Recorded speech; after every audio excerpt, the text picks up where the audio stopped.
Welcome to the Deep Dive. Today, we're diving deep into something truly special. A sermon given on New Year's Day way back in 2498 BE. That's 1955 for most of us. We're working with excerpts from this incredible discourse, which actually zeroes in on the Buddha's very first teaching, our mission, to pull out the most profound, maybe surprising insights from this foundational text.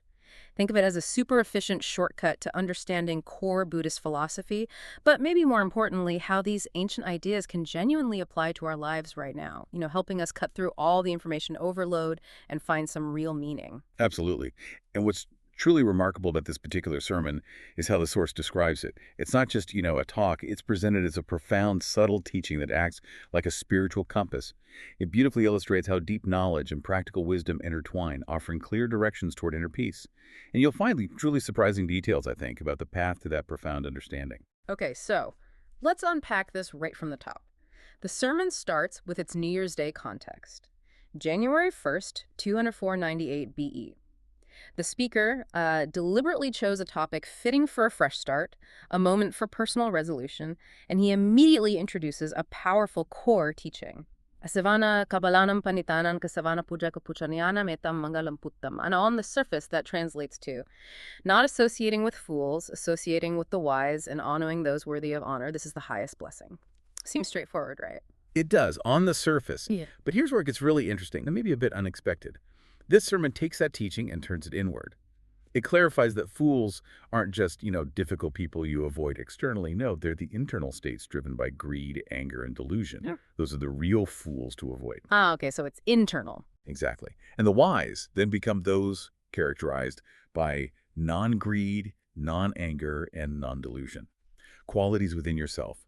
So it's this powerful call to make a resolute decision right from that New Year's Day onward, to truly abandon these internal fools that lead us astray. It completely shifts the focus from who you hang out with to what you cultivate within yourself. That's a profound shift right there. It makes it intensely personal. It's like your real work starts inside you. Now, the sermon moves to its central focus, the Buddha's very first discourse, what's known as his Pahammadisana. The historical setting, according to the source, is pretty iconic. The Buddha delivered this teaching to the 5 ascetics, the Panikavaggiya bhikkhu at Isipatana Migadaya, or Deer Park near Varanasi, a famous scene. A very famous scene. And this particular sermon, according to the source, isn't just one among many. The source truly elevates its significance. It describes it not as an ordinary discourse, but as a deeply profound and subtle teaching. It serves as a foundational textbook for anyone seeking liberation within the Buddha's path. It's presented as the essential key, really, to understanding true salvation. Wow, okay. The essential key. And it kicks off with a phrase many listeners might recognize, Ivame Suttam, meaning, thus have I heard. The sermon notes that Ananda, the Buddha's attendant, recounts it this way specifically to affirm he heard it directly from the Buddha himself, not from his own knowledge or interpretation. That's right. It's a marker of authenticity. It underscores its authority, ensuring its truthfulness. This came directly from the source. All right, so with that incredible setup, let's get into the heart of this first sermon. The Buddha immediately lays out a clear warning stating, 2 extremes, O monks, are not to be indulged in by a renunciant. 2 things to avoid. Exactly. The first extreme is kamasukhalikana yoga. That's indulgence in sensual pleasures. And the text pulls no punches describing it. It calls it low, leading to a householder's life, belonging to ordinary people, not noble, and ultimately not beneficial. You're being blunt? Very blunt. Imagine just being completely absorbed in pleasant sights, sounds, smells, tastes, touches. A constant chase for the next fleeting sensation. The source gives this powerful warning. This path leads the mind into darkness. It compels you to constantly build and acquire things to satisfy escalating desires. It accumulates defilements, prevents any escape from them. And ultimately, the text says, even those who've lived long lives confirm, it brings no real lasting benefit. It's presented as a total dead end. A dead end. Okay, that's one extreme. What's the other? The second extreme, attackila mathan yoga. This is self-mortification. The source characterizes this as painful, also not noble, and not beneficial. And it gives some really striking examples, doesn't it? It really does. Things like sleeping on thorns, extreme sunbathing, fire roasting, even hitting one's shins with a stick to try and quell desire, or carrying heavy loads of sand until utterly exhausted. Intense practice. Very intense. The text explains that these are mistaken attempts to extinguish defilements. They just cause physical suffering and deterioration. They don't achieve any true spiritual gain. So it's another dead end, just coming from the opposite direction. Pain versus pleasure, but both extremes are rejected. So if those are the two extremes to absolutely steer clear of, what's the path forward? The Buddha points to the Majjhima Patipada, or the middle way, a profound insight he realized through higher wisdom. This is really the core of the teaching here. The source emphasizes the incredible results of following this middle way. It says it creates vision, kakarani, it creates knowledge, yanakarani, and leads directly to peace, upasamaya, higher knowledge, abhiññana, perfect enlightenment, sambodhaya, and ultimately nirvana, nibbana. So it's the whole package. It's presented as the complete roadmap, yes, to true liberation and understanding. And central to this middle way, the Summan explains, is the noble Eightfold Path. The source lists its 8 components: right view, right intention, right speech, right action, right livelihood, right effort, right mindfulness, and right concentration. Familiar territory for many. Familiar territory, yes. But what's truly unique in this sermon's explanation of the middle way is how you find it, how you practice it. The text stresses that it's discovered by stopping the mind. And not just anywhere, but at the exact center of the human body. Okay, stopping the mind at the center. What does that mean? Is it metaphorical? Well, the sermon describes this center quite specifically. It's not vague. It says it's the intersection point of imaginary lines drawn from the navel straight through to the back and from the right side across to the left side. Right there at that intersection is where the Dhamma sphere that makes the human body resides. A Dhamma sphere? Yes, described as being as clear and pure as an egg yolk.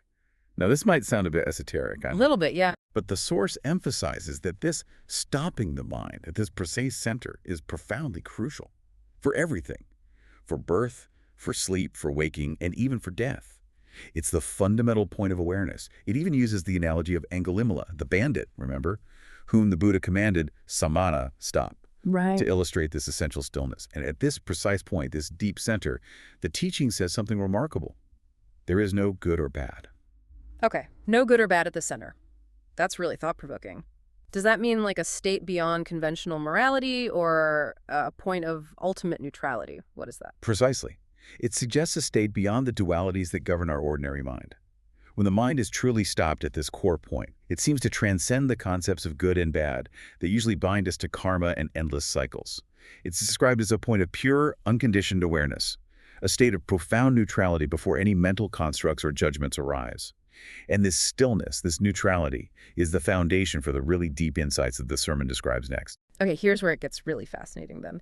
The sermon guides us through a detailed, progressive journey of realization that begins by achieving this stillness at that very center. Yes, and this stillness, it opens up a truly internal landscape. It's quite extraordinary.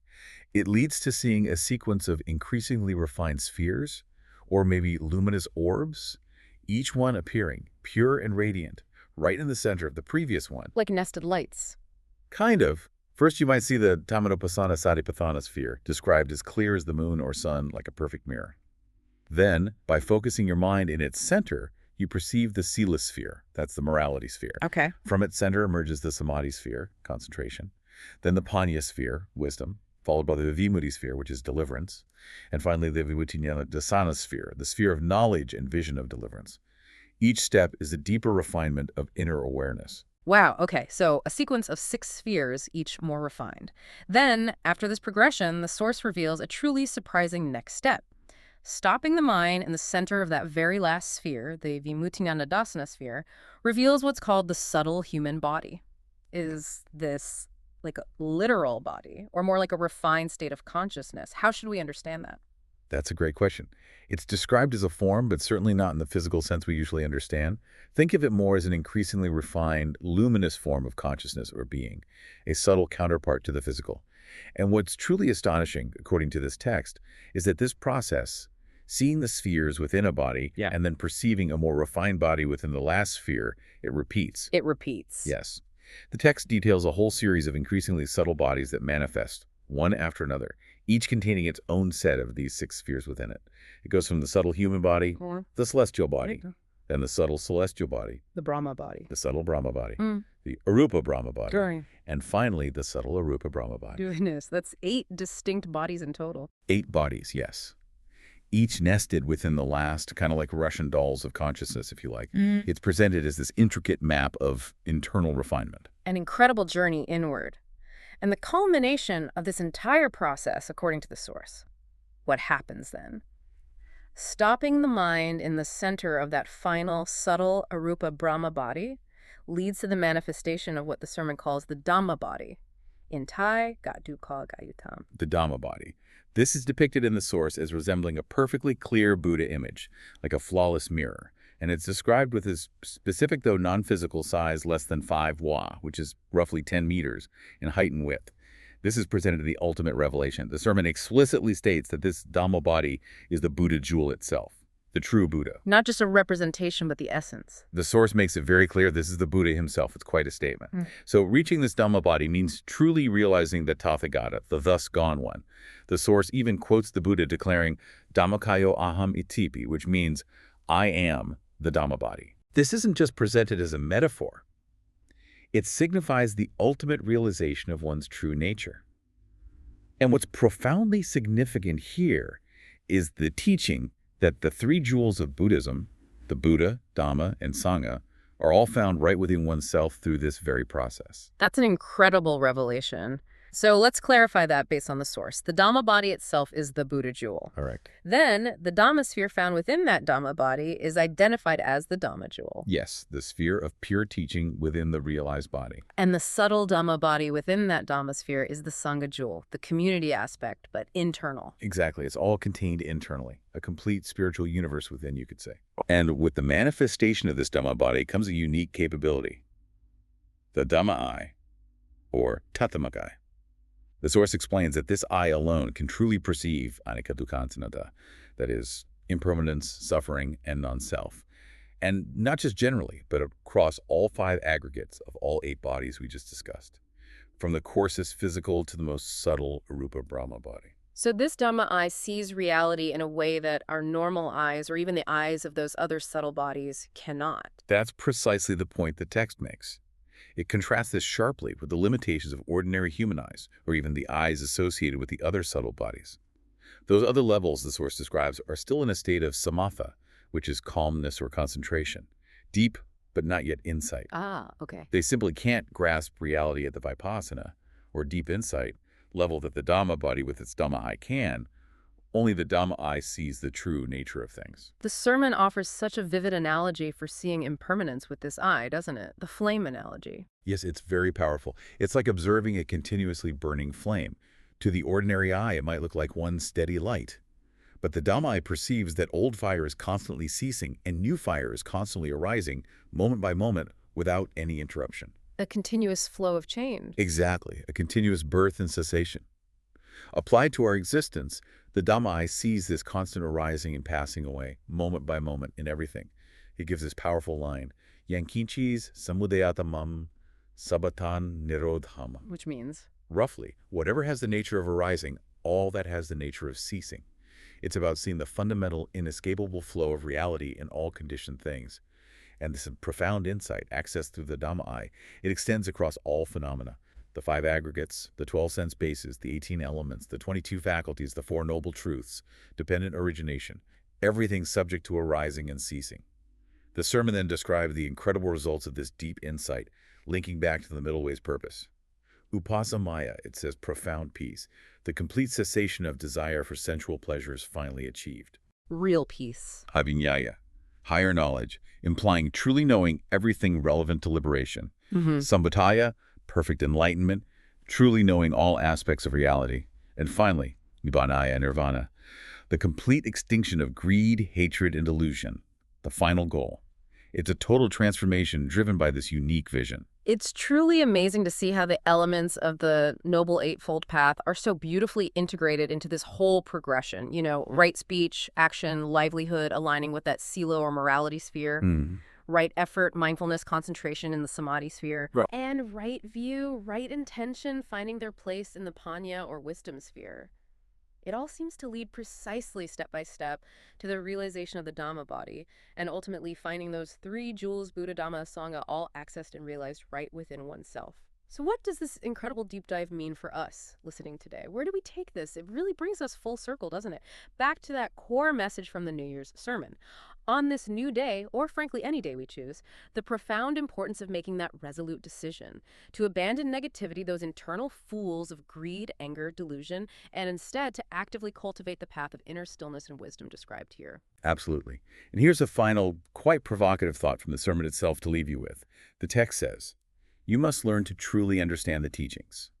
The true essence of the religion is within yourself."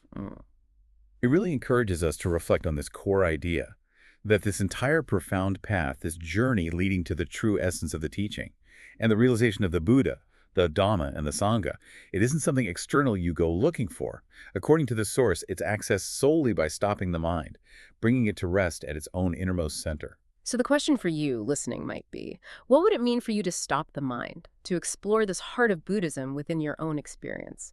It's a path, as this sermon so powerfully reveals, that is deeply personal, profoundly internal, and perhaps waiting to be discovered, something to reflect on.